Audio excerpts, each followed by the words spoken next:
Hey everybody, welcome back to the ARC Journal Club. Thanks for accommodating this unusual time. And today we have Joonhwi Kim, who's going to be telling us, who's going to be presenting a talk about complex spacetime. So take it away. Yay! Okay. Hi everyone. Thanks for coming. I'm Joonhwi Kim from Physics Department. And I'm glad to present my presentation on complex spacetime in this ARC Journal Club. Okay, so to introduce myself briefly, I'm from Korea, and my research interests are mainly high energy theoretical physics, and I'm generally interested in geometrical approaches to physics, and my current interest is focused on understanding gravity from quantum amplitudes and Tensor theory. Okay, so why am I here? My favorite subject when I was an undergraduate was general relativity, and the reason why was that I'm kind of addicted to index calculus, index gymnastics. So I even wrote a paper about graphically computing like complicated tensor equations. So for instance, we can graphically denote this kind of tensor equation into like that kind of form, and even more, we can listen to that tensor equation.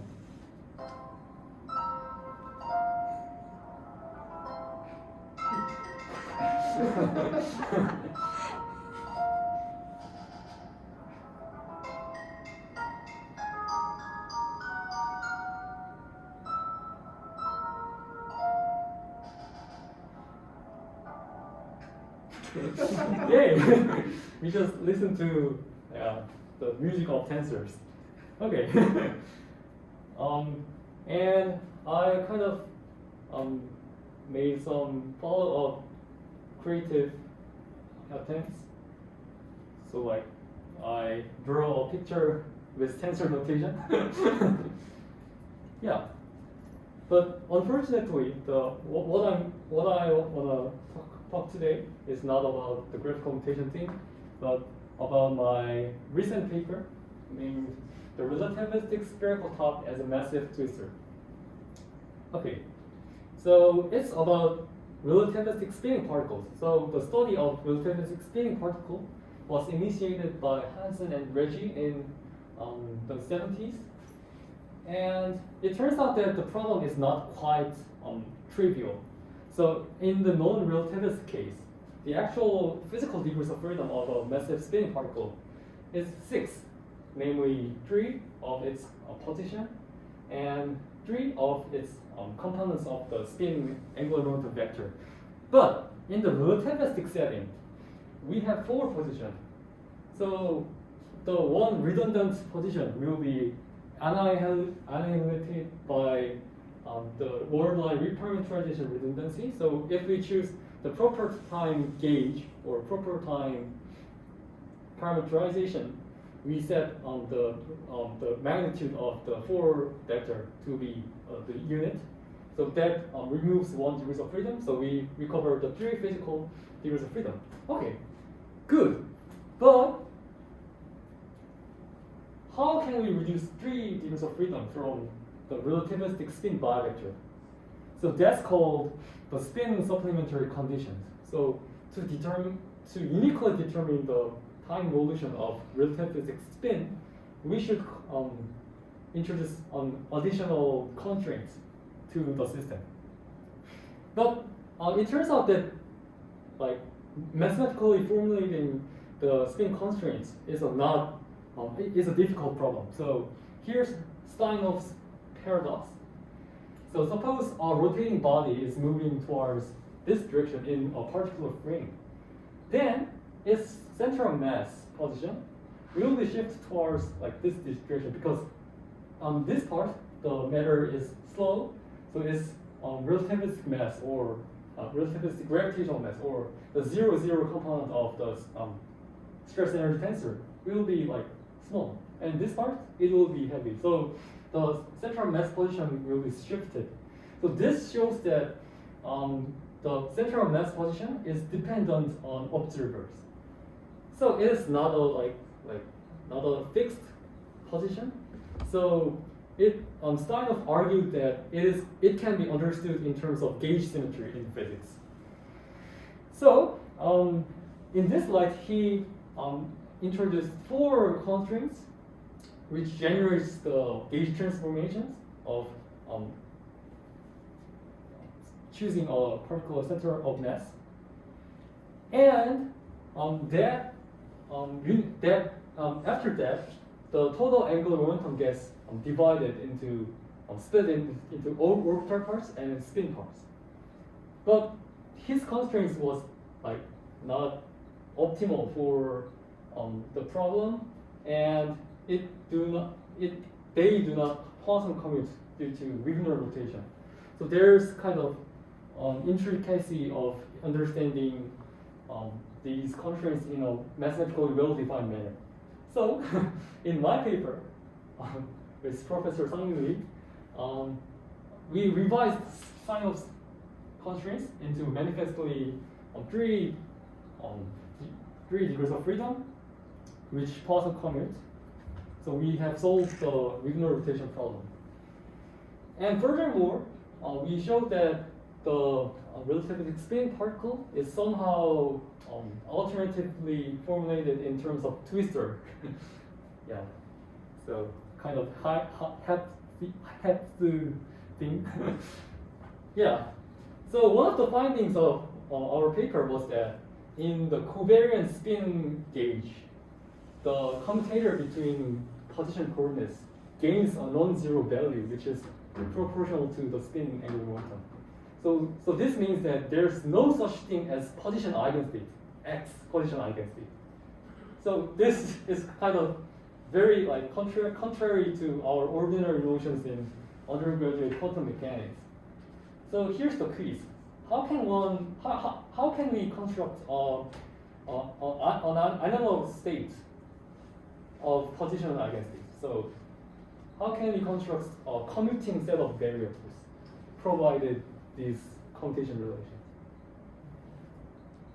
So I want to modify the position operator with something, and that will be Poisson commute by themselves.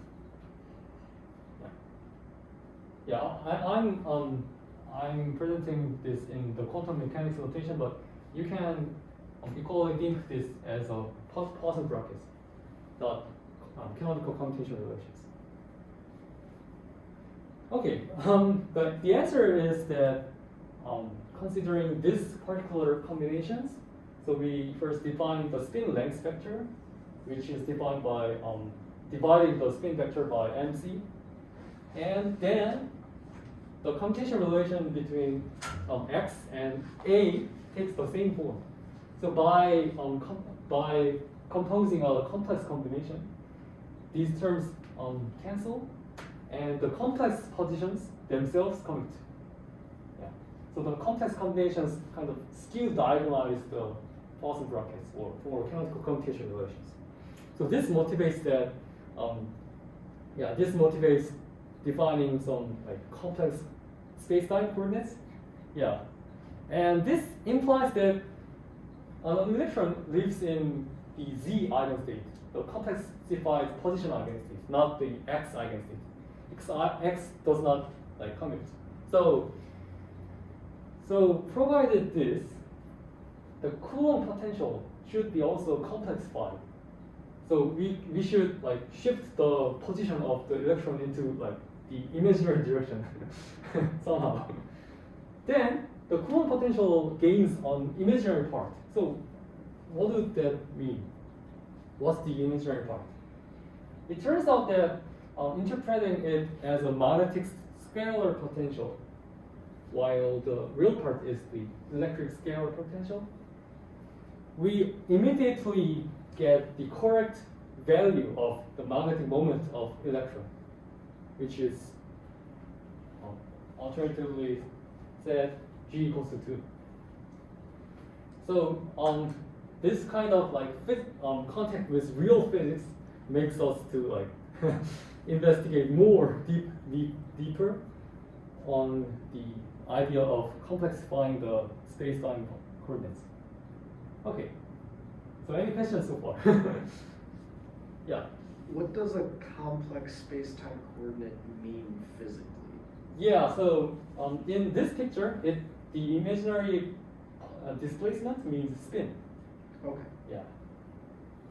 So simply spin divided by mc.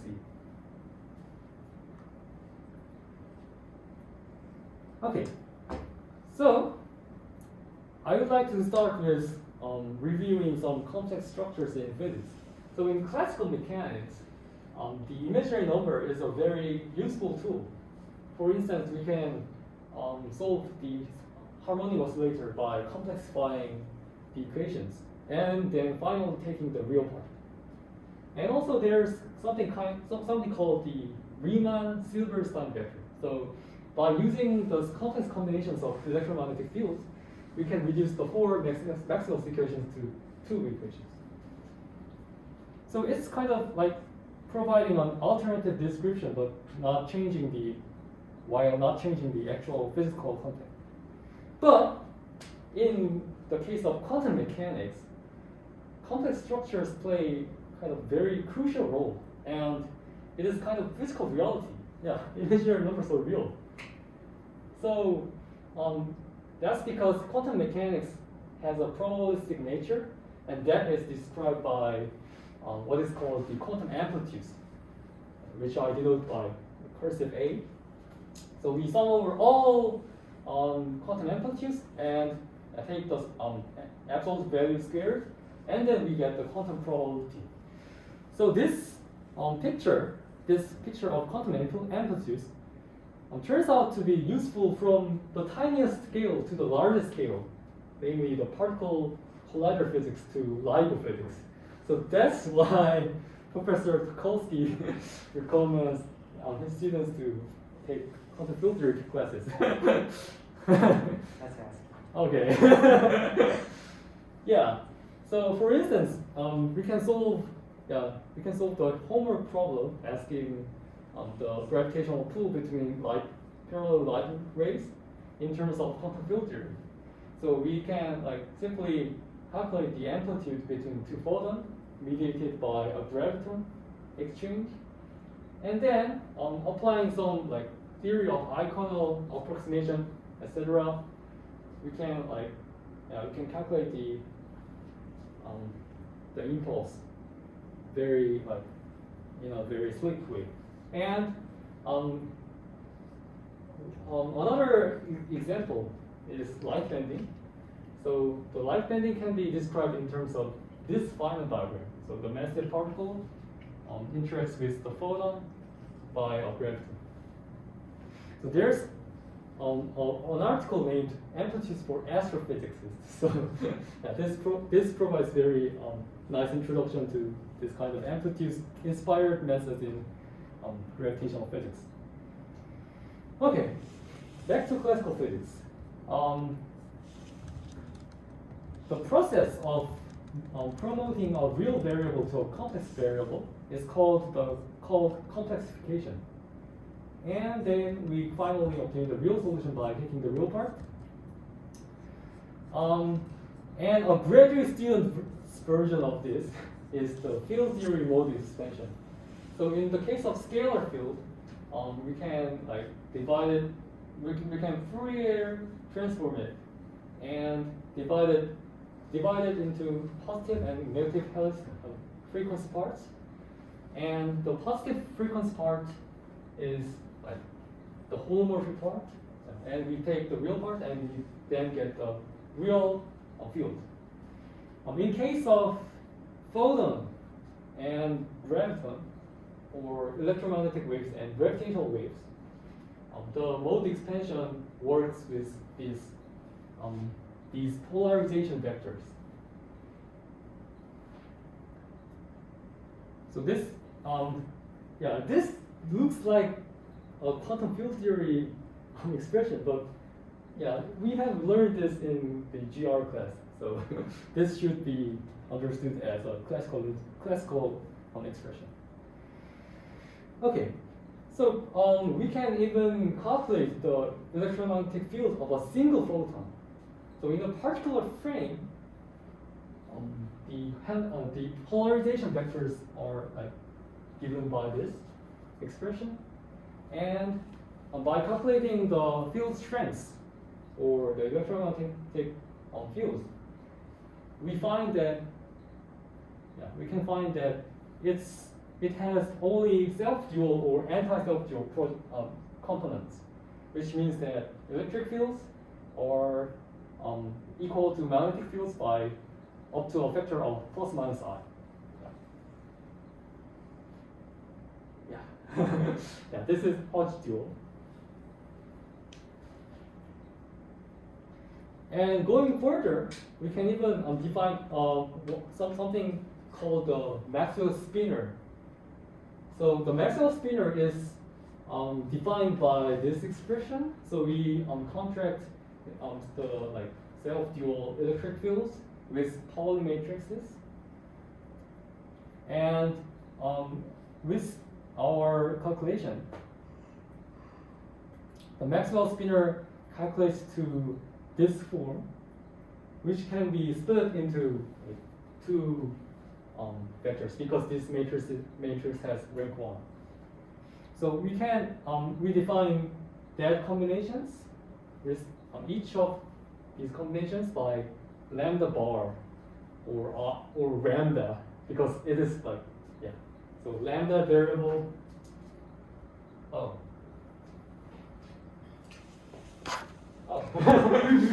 So lambda variable is a left-handed spinner, and lambda bar variable, which is denoted with a dotted index, is a right-handed spinner. So I prefer to say that them as lambda and lambda because it's left-handed and right-handed. Yeah. Cool. So with this lambda variables, the self-dual or positive helicity electromagnetic field can be recast in terms of spinors, like this. And this manifestly shows that, evidently shows that the a photon carries +1 helicity because the lambda variable, lambda spinner, carries a +1/2 helicity weight. And there's two lambdas. So we have +1 helicity for the electromagnetic field. And so for minus helicity or left circular polarized electromagnetic field, it is a lambda. Yeah, so it has -1 helicity. So this kind of spinor calculus is explained in MTW. So it's kind of classical physics, I guess.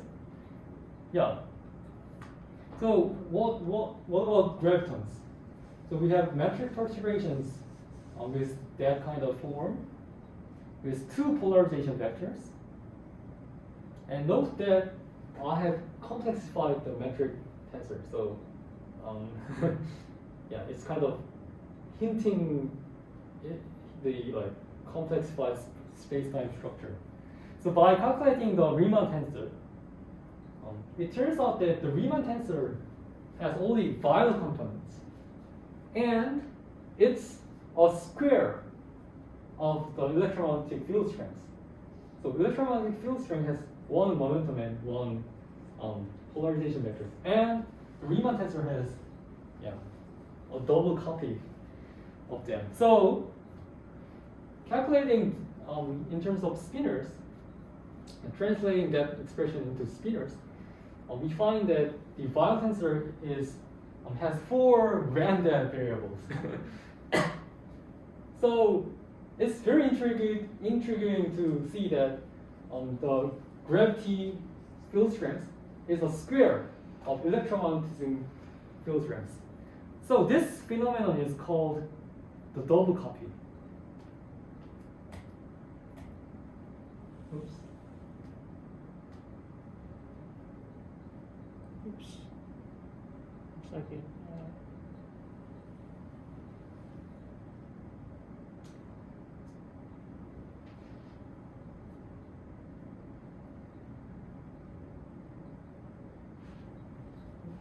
not working? Yeah. Okay. Okay, looks like it works now. Yeah. So the relative variable has plus 1/2 helicity weight. So the gravitons have, or gravitational waves has spin 2. So this particular phenomenon is called the double copy. So it claims that graviton is a square of gluon or photon.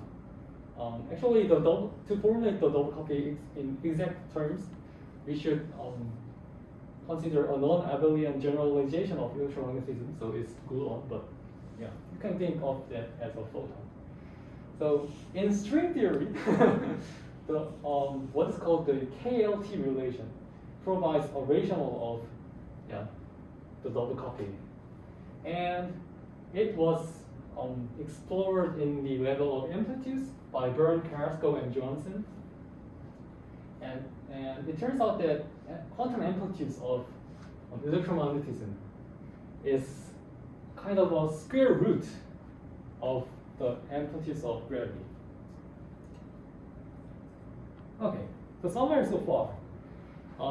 Real-world objects can be thought of as a half and half superposition of the self-dual world and the anti-self-dual world, which means which has plus I and minus I eigenvalue of the Hodge star, and we call this eigenspace as position. We assign positive helicity to this eigenspace and negative helicity to this eigenspace.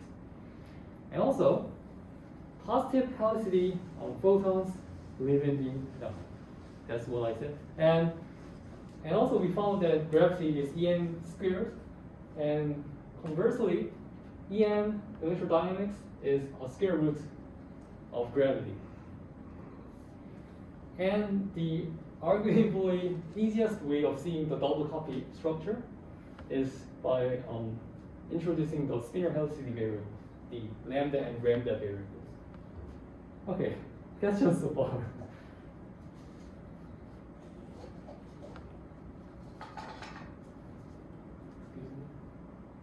Can you remind me what the lambda and lambda variables are?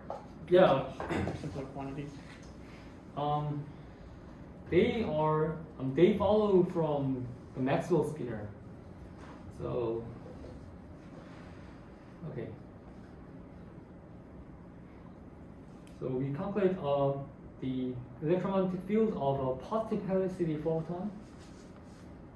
Yeah. And then we contract the components of the electromagnetic fields in this way with Pauli matrices. And it turns out that this matrix has rank 1, so it can be decomposed into like row vector and a column vector. And each of them is like identified with a Spinner helicity variable with upper index and lower index. Mm-hmm. Yeah. And the indices are raised and lowered with this epsilon tensor. Oh, typo here. So you can think of a Spinner helicity variable representing a null flag. So like it's kind of a natural mathematical representation of like photon, like yeah, which has not only momentum but also helicity, polarization. So in MTW, you can see this geometrical representation, a geometrical interpretation of Spinner helicity variable. Okay, so now I wanna talk about more interesting things, namely classical forces from quantum amplitudes. So think about this problem, this particular problem. So suppose there's a plane wave and a particle gets influenced by the plane wave and gets deflected. So I wanna calculate the deflection angle. So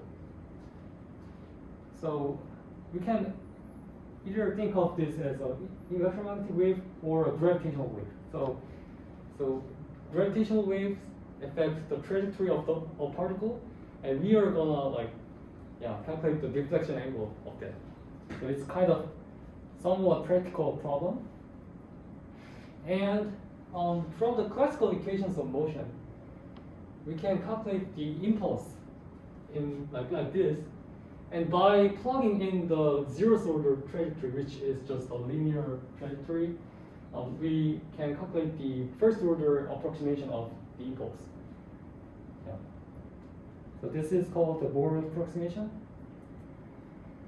And plugging in the plane wave expression for the field strength, we find this kind of expression, and we can interpret each part by delta function for momentum conservation and the photon's momentum h bar k. So what's this? What's the remaining term? Can anyone guess?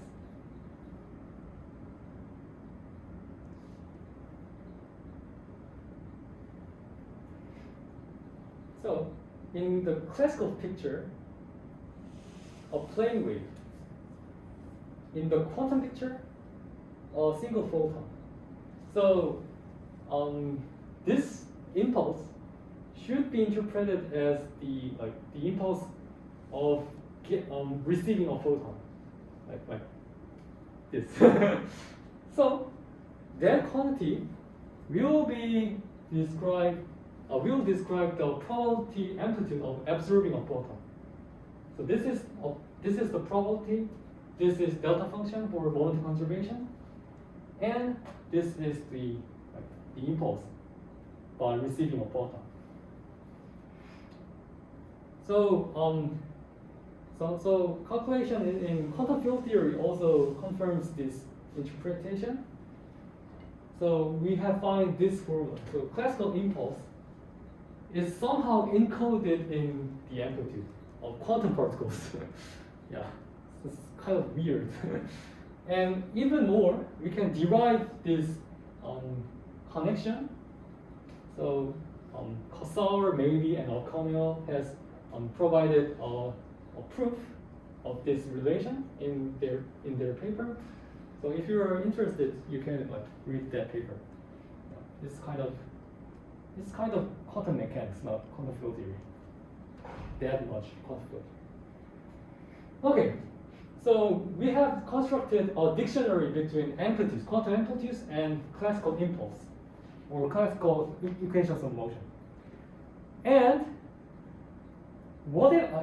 and it is kind of very interesting to see how continuous physics of classical world is encoded in discrete grammar or syntax of quantum diagrams. Yeah. So even like drawing an apple, yeah, it will be described in quantum terms by this kind of Feynman diagrams, graviton Feynman diagrams. So yeah. Can I ask a question? Yeah. So does making the Bohr approximation, is that equivalent in the quantum language to restricting to a certain diagram, or? Yeah, exactly. That means we are only concerning first order interaction. Yeah. So if we calculate second order, third order, etc. impulses, classical impulses, we will make some higher order quantum diagrams. Right. Yeah. Okay. So here's the thing. What if I square this amplitude? What will be like? Yeah. What classical force will it produce? Can anyone guess? Square the electromagnetic amplitude. So I guess we're supposed to say gravity, right? Yeah, gravity. So some calculations show that this term, after squaring the impulse, the amplitude, equals to the Christoffel symbol in linearized gravity. So is a derivation of geodesic equation from quantum amplitudes. Yeah. And also, we can tweak or manipulate the input, the amplitude, to get some exotic classical forces. So, for instance, by attaching a unit complex rotation vector, phase vector, we get a classical force of a dion, which is a particle that has both electric charge and magnetic monopole charge. And it is because the Hodge star has eigenvalue I in the self-dual space. And also, squaring the magnetic monopole, electromagnetic monopole, gives graviton magnetic monopole, which is called the top knot black hole. So, although magnetic monopoles in electromagnetism does not exist in our best knowledge, gravitational magnetic monopoles exist. It will exist. Yeah. So a black hole candidate called GRO-J blah blah may have a gravitomagnetic monopole moment. Okay, so by manipulating the amplitude, we have explored this square of particles or particle limit of black holes, namely Coulomb to Schwarzschild and dion to top knot. And there's one more direction, namely adding a spin. So how can we get Kerr black hole from Schwarzschild black hole? How can we get a spinning particle from non-spinning particle in terms of amplitudes?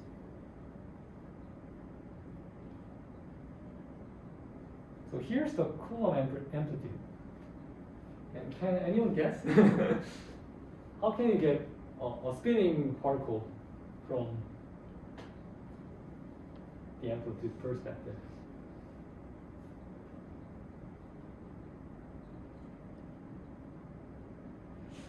Yeah, B here denotes the impact parameter, and recall that spin is imaginary deviation. So by adding an imaginary part to the impulse parameter, we get the force for the spinning particle. Okay, so why does this form describes a spinning particle? Newman and Winnicott argued that by splitting the total angular momentum into orbitalized spin parts and writing the spin part, parameterizing the spin part by the spin length vector, like that, in the self-dual sector or self-dual spacetime, because of the plus I eigenvalue of this Hodge star, the self-dual angular momentum can be described in terms of complexified position. This provides that we interpret the spin length vector as an imaginary displacement. And furthermore, we can even calculate the potential. And yeah, just ignore this. And we simply get the imaginary shifted Coulomb potential by adding an imaginary part to the impact parameter. So what does that mean? We can simply employ Legendre polynomial extension, and that shows that a complex shifted particle has electric moment QA to the 2k power and magnetic moment QA to the 2k plus 1 power. So all of its electric and magnetic moments are described in terms of Q, the charge, and a single parameter A. So calculating the imaginary part of the complexified scalar potential, we get the magnetic scalar potential of the spinning particle, and it expects G equals to 2 gyromagnetic ratio. analogously, squaring these arguments, we can define gravitational G vector like this. And the gravitational G vector must be 2 by the equivalence principle. So the gravitomagnetic field can be identified with the angular velocity field because, like, you know, gravitational forces are nothing but inertial forces. So, so the G equals to 2 spin precision behavior expects that precision of points or orbital motion should be synchronized with the precision behavior of spin. And in the case of gravity, here's a point. I rotate, and then I will see that this point will rotate backwards. And here's a spin vector. I rotate. This spin vector should have the same frequency, angular rotation frequency with a point. But in the case of electromagnetism, if the G factor is 0, the particle simply moves like this trajectory. So the precision of spin vector and point are not synchronized. But in the case of gravity is because gravity is simply an inertial force. Those two behaviors should be synchronized. So we should have G equals to 2. So by squaring the Schwarzschild plus IA, we get the Kerr particle. But there's something more interesting things going on here. So not only the G equals to 2, this squaring expects kappa equals 1 MPD equation. So yeah, there's more things to say, but I'll just skip it. Yeah. So it is very interesting to see that the double copy forces electromagnetism to have G equals to 2 because gravity should have G equals to 2 by the equivalence principle. So in 2017, Arkani, Hamed, and Huang, that Huang is Shuchen Huang here at Caltech. Yeah, he was a TA in one of the courses I taught. So they derived the minimal amplitude, the most general form of amplitude in terms of spin-relativity variables, the lambda and lambda variables. And it turns out that the only UV safe, which means that it does not blow up in tiniest scale. The only UV safe amplitude is the G equals to 2 amplitude. And in this paper, authored by Chung, Huang, Kim, and Lee, they argued that the UV safe amplitude corresponds to black hole amplitudes in the IR, in the larger scale. So it's kind of like connecting the tiniest scale to the largest scale. Yeah, and using this technology of quantum amplitudes, Arkani, Hamed, Huang, and O'Connell in 2020 showed that or derived the Newman-Janis or imaginary deviation trick from the perspective of quantum amplitudes. So the imaginary displacement trick of black holes is explained by quantum amplitudes. So it kind of sounds crazy, but yeah. Okay.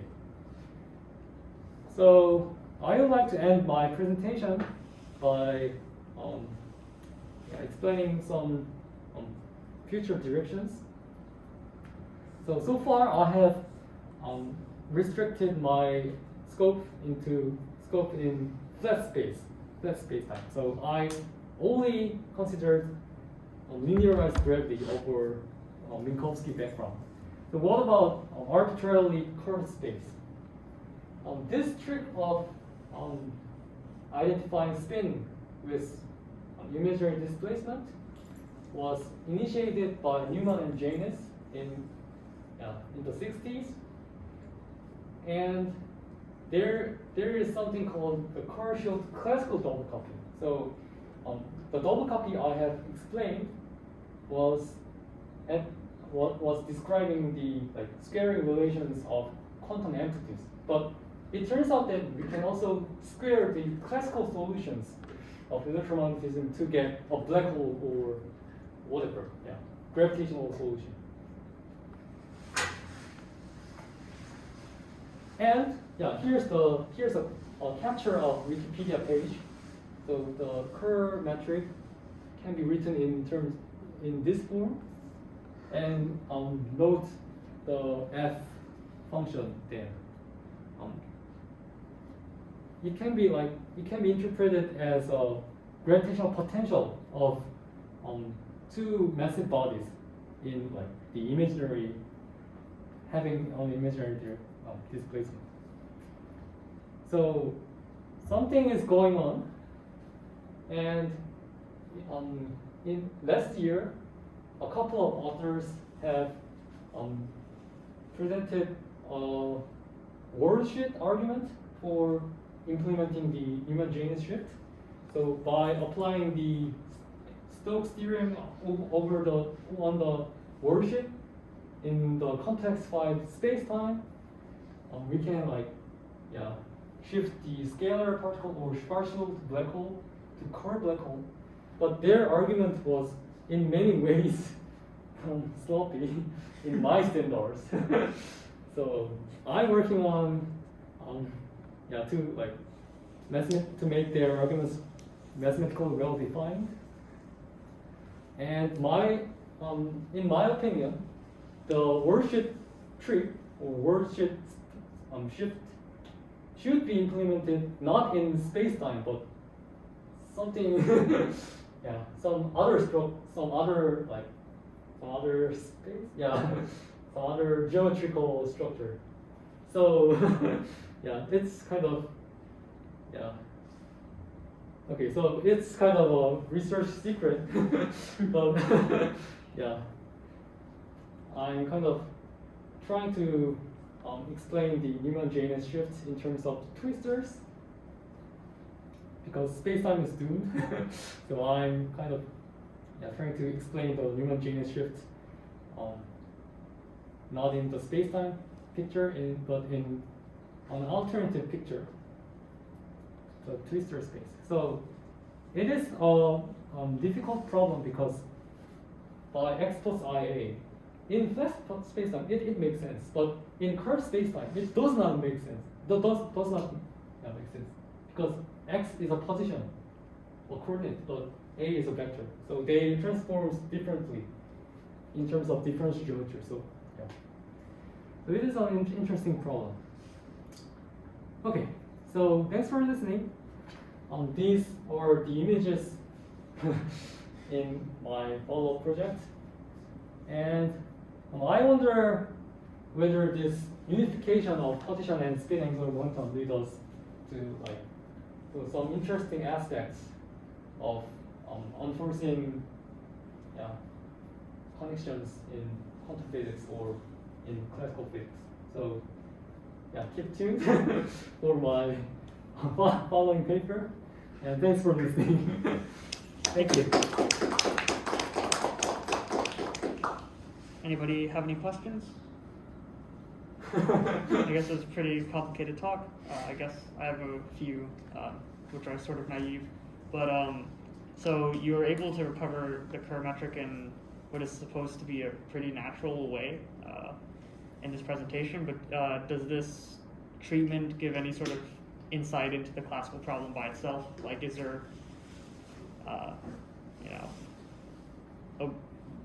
other features of the classical problem that we can understand? First of all, it gives some practical applications, because so in the study of gravitational scattering, one of the breakthroughs was that we can simply square the electromagnetic impulse to get the gravitational impulse, and it is still true. It is also true for the Newman-Janis thing. So we can somehow displace into imaginary direction the scalar particle impulse to get a spinning particle impulse. So usually treating the spin has been very difficult and very uninvolved problem.